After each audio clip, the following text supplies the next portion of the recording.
Hello and welcome to WRUW. You are currently listening to A Different Drum. I am your host, Matt Hook. Today I'm joined by Kevin Kastning. Kastning is a guitarist and composer best known for inventing several extended ranged guitars, including the 36-string double contra guitar, a 36-string contra-soprano guitar, a 15-string classic guitar, and many more instruments. Kastning's 2009 collaboration with Sandor Szabo, a Hungarian guitarist, Parabola, was selected as one of NPR's favorite albums of that year. Kastning's latest album, Even This Late It Happens, a collaboration with saxophonist Carl Clements, released this October 24th. The album will be released on all major online retailers and streaming sites. Thank you so much for joining me today. Thanks, Matt. Thanks for having me. No problem. Now, to give you guys an introduction to Kevin's sound, I want to play the first track off his upcoming album. The song is called To the Presence of Movement.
All right, that song you just heard was To the Presence of Movement by Carl Castning my bad, Kevin Kastning and Carl Clements off their upcoming album, Even This Late It Happens. I'm currently joined by Kevin right now. Thank you so much for coming. Thanks, Matt. Thanks for having me. So what were you and Carl thinking when you guys composed that track? Well, we had discussed a piece with tenor and 15-string extended classical guitar, which was the pairing on that piece. And we had discussed lines and different descending and ascending lines, which the piece begins and ends with. And you can kind of hear those lines weaving their way throughout the piece, in and out of it. And we just structured the piece off of that concept. So I know your earlier albums of Sonder Sosbo were nearly completely improvised. On this upcoming record, is that still the case? Yes. I've been playing with Carl for over 30 years now, and we have almost a telepathic connection when it comes to these things. So when we begin an album project, we'll sit down together and kind of plan what we want the overall theme to be. Almost like a concept album, and then we'll start mapping out different pieces, and then when we're in the recording studio, it comes together more, and we'll discuss directions of pieces. Certainly instrumental pairings and tunings get discussed quite a bit. So how do you determine what instruments to pair with each other? Like, for example, why'd you decide to go with the 15-string classic guitar on that piece instead of your 36-string double guitar? For that piece, I wanted the 15-string with the tenor because it provides a bit more of a stark contrast with the tenor. Tenor saxophone tends to be a bigger sound than, for example, soprano saxophone. And we've done pieces with the 36-string double contra guitar and tenor, and it works really well together, but it creates a kind of orchestration that forces me into different registers to work with the tenor. Not that that's good or bad, that's just how the orchestration works. And with the 15-string extended classical, it's a bit, the registral limitations or restrictions are kind of lifted with the tenor, and it provides a very different contrast. Like, you might think of it as like a dark blue and light blue painting versus a blue and red painting, for example. So the contrast is a bit more stark with those two instruments, and with that we can kind of move in different directions that we couldn't otherwise. Gotcha. So earlier you said you like to form these kind of concept album ideas. For Even This Late It Happens, what's the overall concept behind it? After we finished our previous record, I'd been,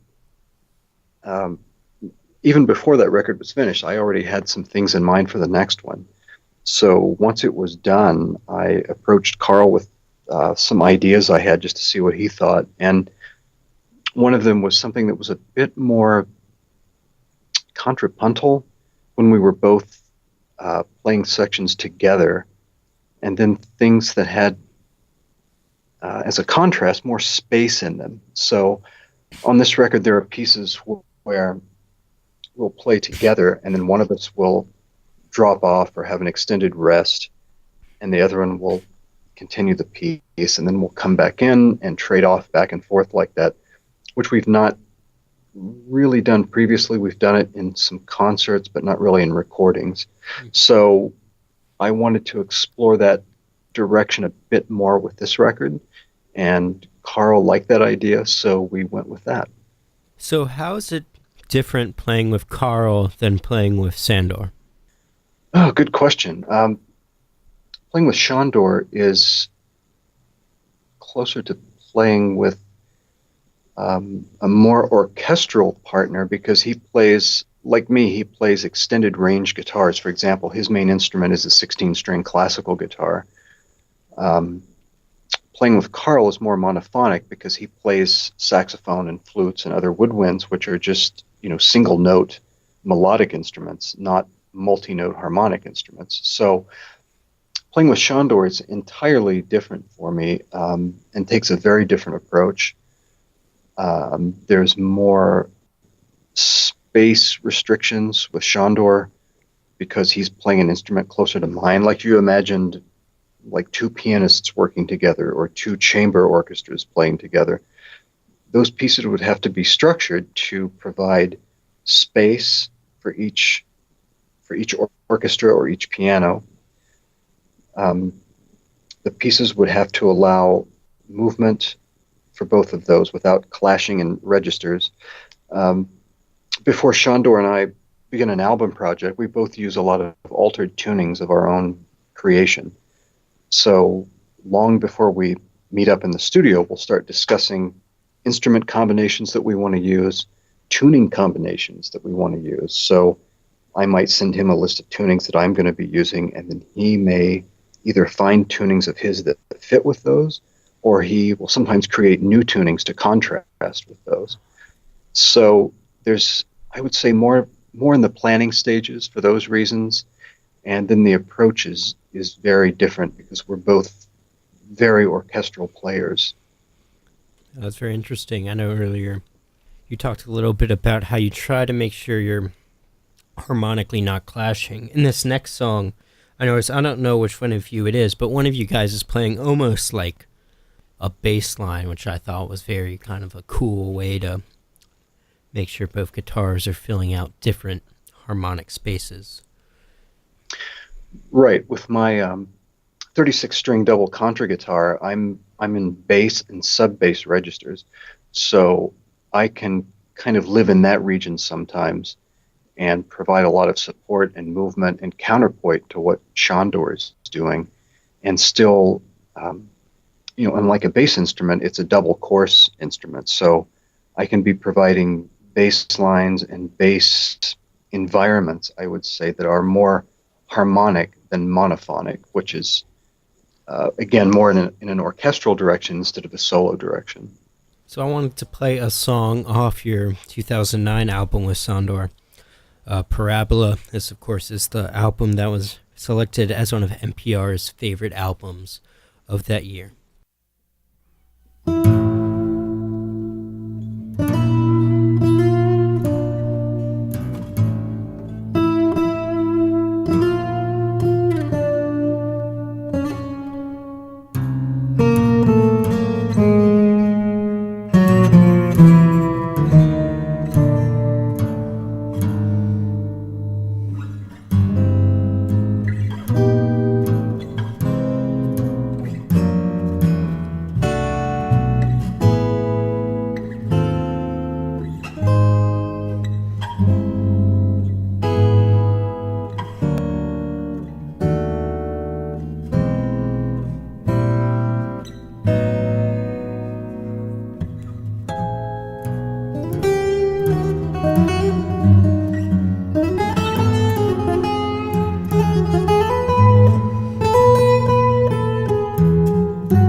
The Bop Stop at the Music Settlement is Cleveland's premier listening room, an intimate, acoustically pristine performance venue with sweeping views of Lake Erie. Winner of Scene Magazine's Best Jazz Club Award for 2015 and 16, the club presents top local, national, and international acts 5 nights a week and is located at 2920 Detroit Avenue in Cleveland's Hingetown neighborhood. As Cleveland's only nonprofit jazz club, all proceeds support the Music Settlement. For more information, you can visit them on the web at www.themusicsettlement.org or call them at 216-771-6651.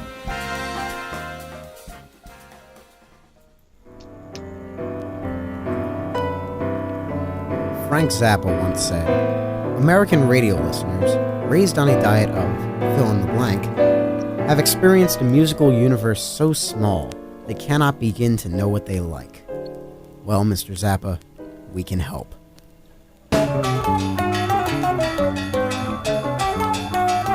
Tune in to WRUW for an absurdly eclectic mix of music, from roots music to metal, from polka to neoclassical ambience, from jazz to indie and alternative rock, and other sounds that I still can't quite identify.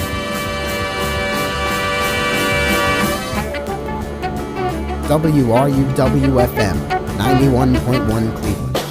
More music, fewer hits.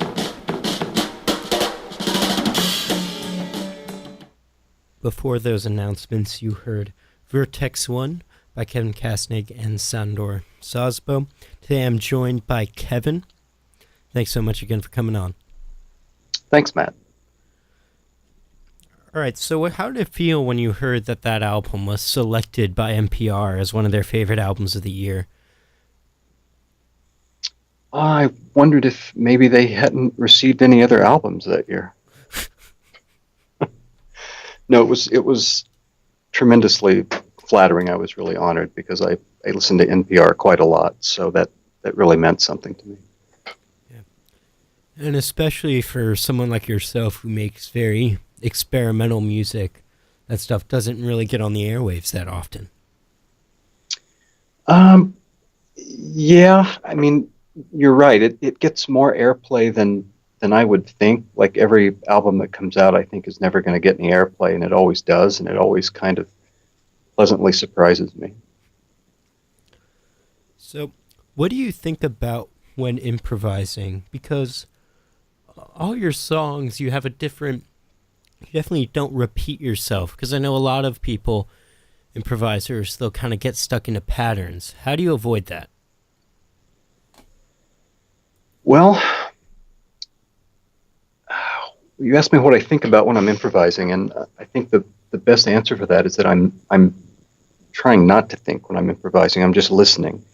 I'm really focused on what the other person or persons are doing, and I'm focused on the composition. I feel like I'm there to serve the composition. I'm not there to play what I want to play. I'm not there to play what I think should be played. I'm just there to serve the composition. So I try to take myself as a musician out of the equation and just try to service that composition more as a composer than a guitarist. So I'm trying really hard not to think, and I'm trying just to let the composition tell me what it needs, which takes a tremendous amount of focus and just listening to what's going on and letting go of any sort of preconceived notions of what I want that piece to be. In other words, Shandor and I, or Carl and I, or Mark Wingfield and I may discuss a composition that we're about to record and talk about kind of where we want it to go. We might talk about a form or kind of a structure. And once that piece begins, that may all go out the window. So the best thing to do is just to let that piece evolve organically. Each piece kind of has a life of its own. So I need to let that composition breathe and come to life and whatever it tells me it needs, I have to service that. The pieces that I think have been unsuccessful or that I don't like are ones where I've tried to control the flow or the direction of the piece, and it just destroys the composition. Fortunately, none of those pieces have been released on any recordings, but that was years ago, and I've learned long since not to do that. So to answer your question, what am I thinking? I'm just trying not to think and stay out of my own way and just let the composition go where it needs to go. And did it take you a long time to kind of develop that mindset? In some ways it did. I come from a composing background, so I'm thinking of these pieces more as a composer than, let's say, a jazz musician. So I'm more interested in the composition as a structural whole than I am with anything like flashy solos or, how fast can I play on this piece, like I hear a lot of jazz musicians doing. Not all, but I mean, some of them certainly fall into that trap. I'm more concerned with things like the flow of the melodic line, the harmonics, the structure, and I think it's coming from a long compositional background that gets me to that place. And speaking of your background, I know you studied with the legendary jazz guitarist Pat Metheny at Berklee College of Music. What was that experience like for you? Well, it was while I was at Berklee, but I wasn't studying with Pat at Berklee. I was studying privately with him while I was at Berklee. And it was just a very few lessons, but each one was life impacting. He was really helpful to me. He was really stern with me, which is what I needed. And he would just, like a laser beam, focus in on some area of my playing and say, you need to work on this. You need to fix this. This is good, but this isn't happening. And to make this happening, you need to do this, this, and this. He was just really very stern, but it just made a tremendous impact on me. To this day, I can still feel his influence in things that we talked about and things we worked on. I'm eternally grateful for him for taking me on as a student during a time that he wasn't taking on any students. And how did that come about? How did you get in contact with him in the first place? I first met Pat at a concert he did in Wichita, Kansas in probably, 1980 or 1981, with his first quartet. They were the album American Garage had just been released, and he was touring in support of that. And I was living in Wichita. I was going to Wichita State University, where I was a music major, and he came through with his quartet, and I went to see them, and he just played like a small concert hall outside of Wichita, and I stayed around after the show, and it was such a low budget tour. It wasn't like they had a road crew or anything. They were setting up and tearing down their own instruments and their own kit. And when Pat was breaking down, I was talking to him, and we got into a conversation about right-hand pick technique, because I was up close and watching him, and I just couldn't figure out what he was doing with his right hand. It just looked really awkward to me, but of course it was working for him beautifully, but I couldn't figure out what he was doing. So I asked him if he could explain it to me, and he said, sure. So he took out a pick and showed me, and we talked about that for a while, and he was very nice to me, very friendly. We had a nice conversation, and 3 years later, when I moved to Boston to begin studying at Berklee, I knew he lived in Cambridge, which is just across the river from Boston. So I found his phone number and his address, and I sent him a letter and asked if he remembered me. And he wrote back, yes, I absolutely do. And I asked if he would be willing to take me on as a student, and he said, sure. So that's how that all happened. I would go to his apartment in Cambridge, and he would really trounce on me, but it was good. It was exactly what I needed and what I expected from him, and it was fantastic. And what aspects of your playing did he kind of trounce on you about? One thing was about my sense of time and rhythm at that time. He really focused in on that, and we worked on that really hard. And it's something I still work on to this day. And in fact, I was on tour. I did a European tour several years ago with Dominic Miller, who was Sting's guitarist, who also performs as a solo guitarist when he's not working with Sting. He's a fantastic musician. And he and I played some duets on different concerts together. And one night he said, "Your time is just incredible. Like, how do you do this? It's just like this brick wall. How are you doing that?" And I said, "Well, it's just something I've worked on really hard over the years." So I took that as a big compliment coming from Dominic, because it really is something I've worked really hard on, and I have to thank Pat for that. So what would your advice be to young musicians just starting out? Just don't give up. There's so many discouragements becoming a musician, so many places where it just seems so difficult, and problems will come up that seem so insurmountable. But just hang in, man. Just do not give up. Don't let anybody tell you what you should be doing or shouldn't be doing musically. If you have a vision in mind and a direction, just stay with it. Don't let anybody tell you what to do. Did you ever have any moments in your career when you thought that you were considering dropping out of music? No, I never did. I've been at it since I was a small child, and I knew that's all I ever wanted to do. I had a couple of professors at Berklee try to steer me in a slightly different direction. And I also had a professor at Berklee who, at the same time, kind of cornered me one day. His name was Walter Beasley. He's a well-known jazz saxophonist. And he said, "Look, I'm going to tell you this. While you're at Berklee, you're going to have a lot of guys telling you what you should be playing and what you shouldn't be playing. I don't want you to listen to them. I want you to keep doing what you're doing, because you're doing stuff that I don't hear other people doing, and nobody can teach that to you, but they can take it away from you. And I'm telling you, don't let them."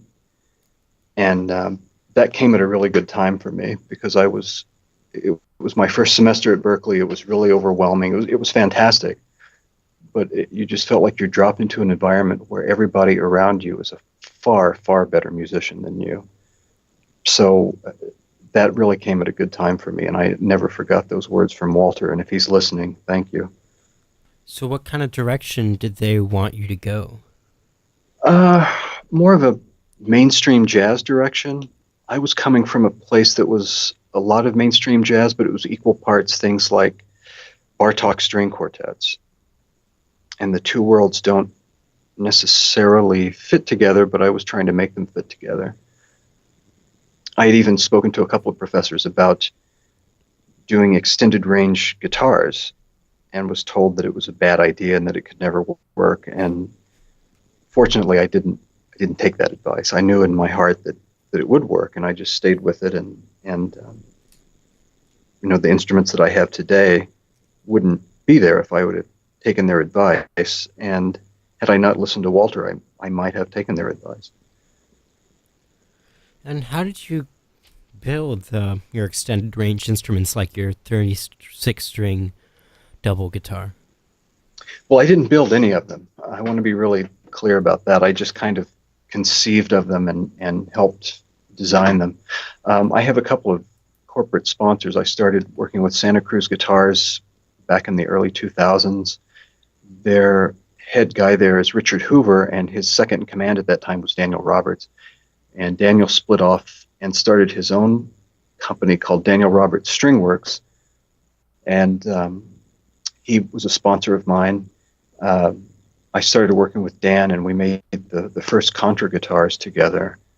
The way they really come about is that I ended up composing pieces for guitar family instruments that didn't exist. And at the time I was building those pieces, I didn't really realize that the instruments didn't exist until I was closer to being done with the pieces. And then I realized I had compositions that had no chance of ever getting performed. because the instruments form didn't exist. So I would work with Dan and say, I need an instrument that has this kind of register, these many strings, this kind of scale length. And Dan was fantastic, and we created the first two contra guitars. Then I realized I was writing pieces again for instruments that didn't exist, in terms of contra guitar and alto and soprano guitars together in the same piece. And that's about when I met Alistair Hay at Emerald Guitars in Ireland, and I became an artist endorser for them. And Alistair is the amazing luthier that built the 36-string double contra guitar, the 30-string contra alto guitar, and the 15-string extended classical guitar. And these were all just based on compositional musical needs. And right now we have another one in the works. It's a 17-string hybrid extended classical guitar that should be done later this year.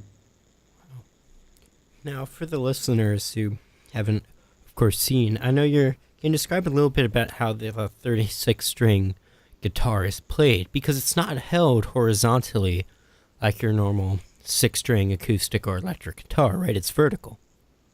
That's right. It's more like, if you could picture a cellist, it's closer to that. Like it has a cello end pin. It's vertical.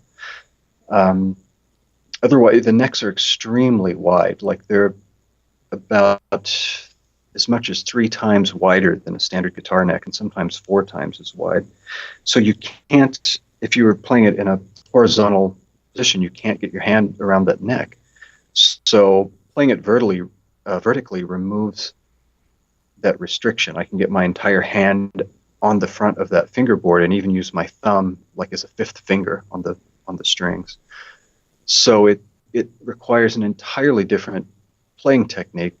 The instruments are massive. I mean, they're not only are the necks wider, but the scale length is much longer than a standard guitar scale length as well.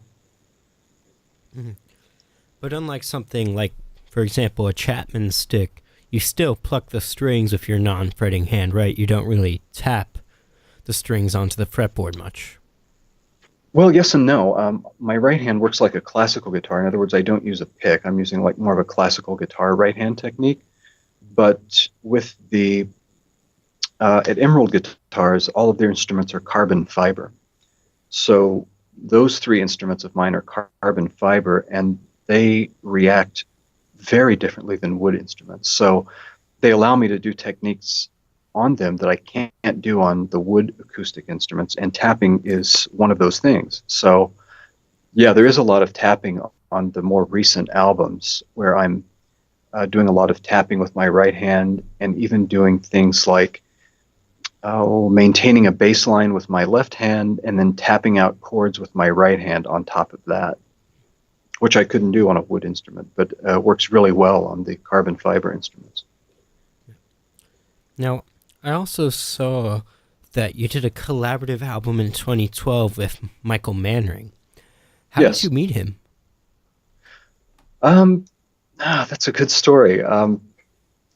He and Shandor have worked together for many years.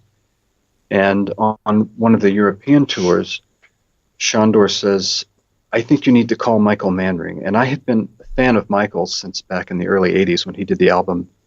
I first heard him on Aerial Boundaries with Michael Hedges, which is just a classic record. Fantastic album. And yeah, the first time I heard that, I was at a friend's house. And as knocked out as I was with Michael's work, I grabbed the album cover to look to see who the bassist was, because I was just floored with the bass player. So I had been a fan of Michael's for many years. And Shandor said, you need to call Michael. And I said, why? And he said, you need to work with him. And I was really intimidated at that thought. I thought, geez, I can't call him. And I kind of tucked it away. And about every 6 months, Shandor would call me and say, did you call Michael? I said, no. And then I did an interview for Guitar Player magazine several years ago. And the person interviewing me was Barry Cleveland, who's a fine guitarist in his own right. And Barry and I became friends. And one day, Barry said, have you ever worked with Michael Manring? And I said, no. And of course, Barry's a longtime friend of Michael's. They've done several records together. And Michael said, yeah, I think you need to talk to him. And I said, yeah, I don't think I can call it. I was still really intimidated. A couple of years later, I did a couple of albums with Alex DeGrassi, who's a fantastic acoustic fingerstyle guitarist. And one night on the recording sessions, we were taking a break, and Alex says, "Do you know Michael Manring?" And I just started laughing, and I said, "No." He says, you really need to talk to him. I think you guys would really work out well together. I said, you're the third guy that's told me that, so maybe I should. So Barry Cleveland introduced us, and I asked Michael if he'd be interested in doing an album together, and he said, I would love to. So we did. We recorded an album called In Winter that's done very, very well for us. And we're still in contact. We became friends, and we're working on getting together to do our next album. Is there any timetable on that next album with you and Manring? I think it's going to be pretty soon. We haven't set any dates, but Michael said the next time he's back in my part of the country, he's going to block out a couple of extra days, and we'll book some studio time. Oh, man. I'm a huge fan of Michael's work myself, so I'm definitely looking forward to whatever you two manage to cook up. So I wanted to... Thank you, Matt. Want to play a song off that album you and Michael did together. The song is called Neither Nor Here.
All right, that song you just heard was Neither Nor Here by Kevin Kastning, and Michael Mannering. I'm currently joined by Kevin right now.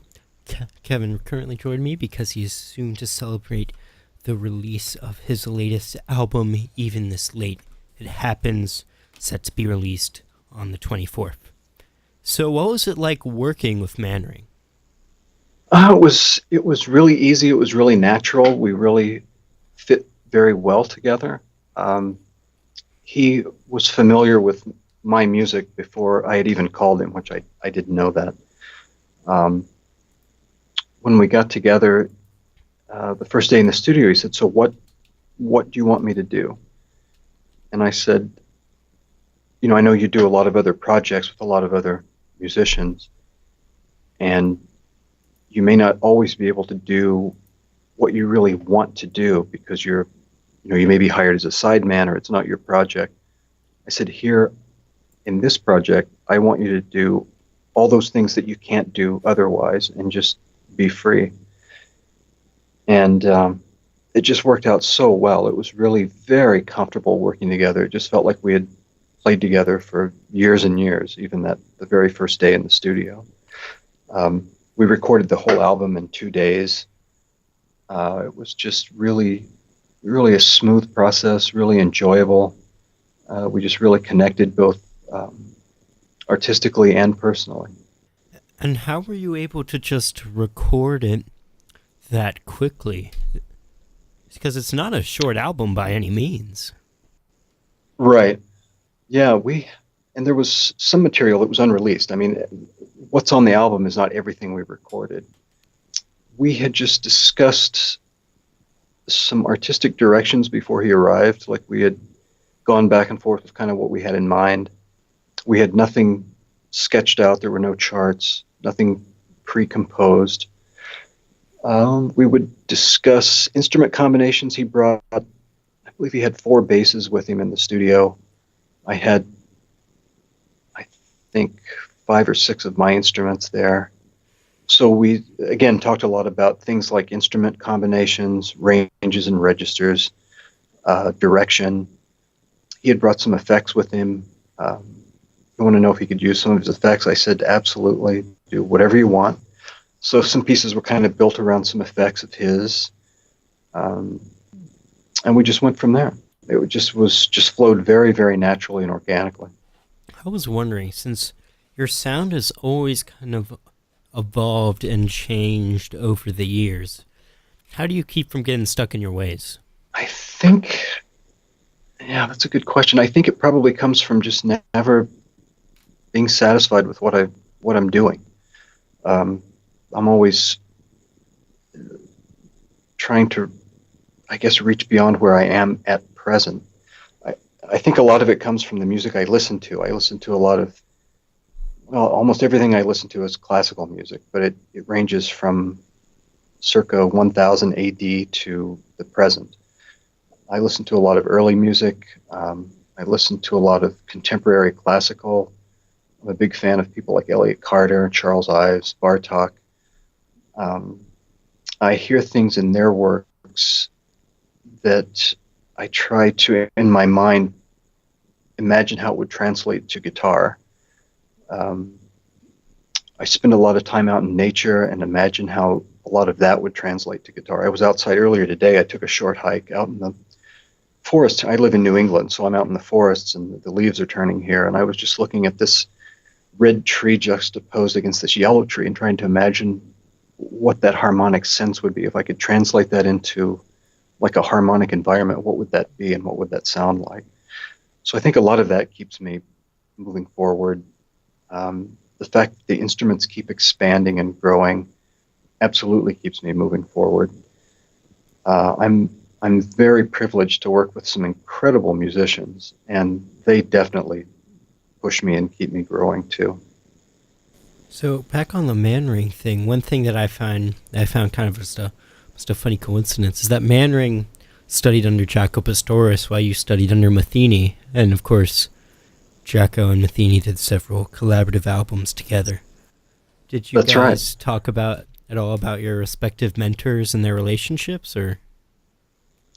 Yeah, we did a bit. he asked me a little bit what it was like with studying with Pat, and we talked about that. And I asked him what it was like studying with Jocko, and we talked about that.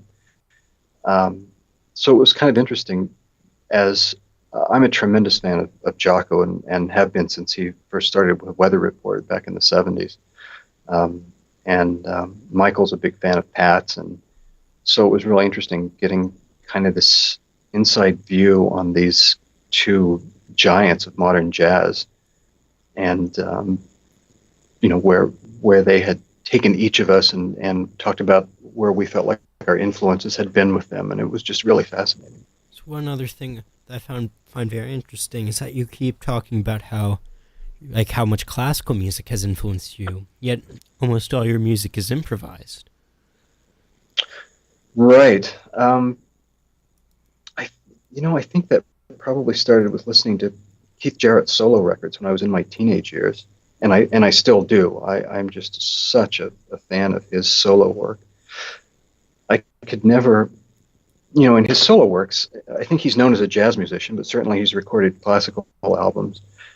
But in his solo works, I can hear all of that, and I could never categorize into any genre anything he was doing in his solo works, and that always really knocked me out.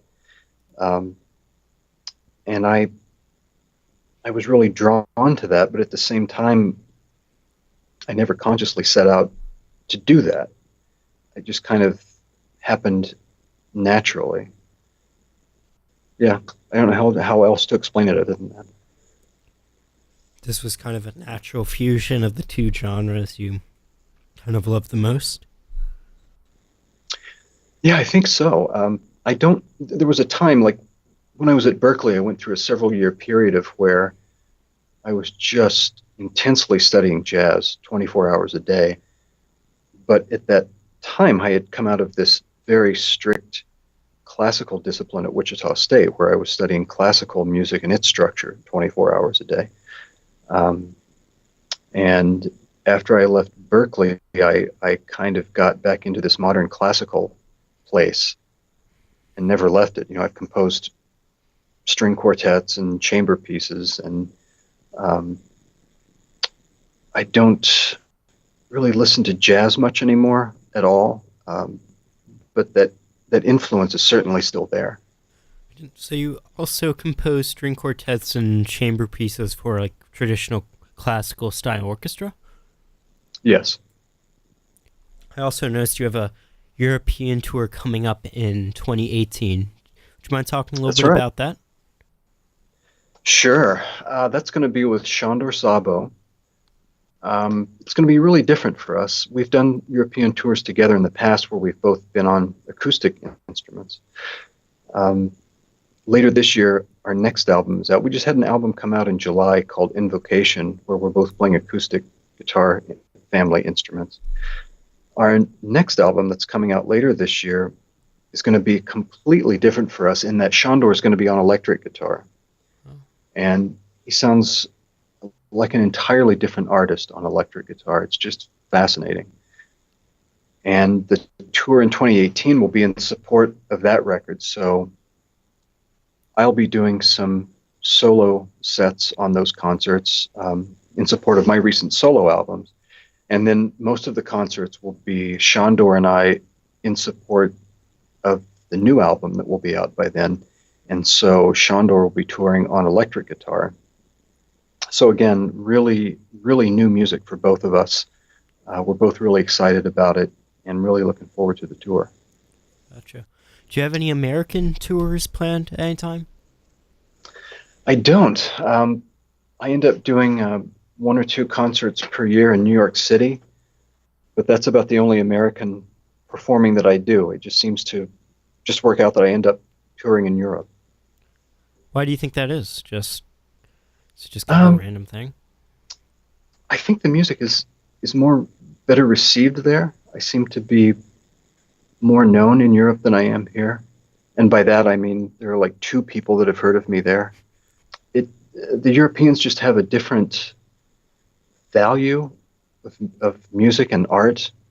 Like to them, it is really, really incredibly important. I mean, not to say that it's not in America, but the level of intensity of the music fans in Europe is just something like I have never seen in this country.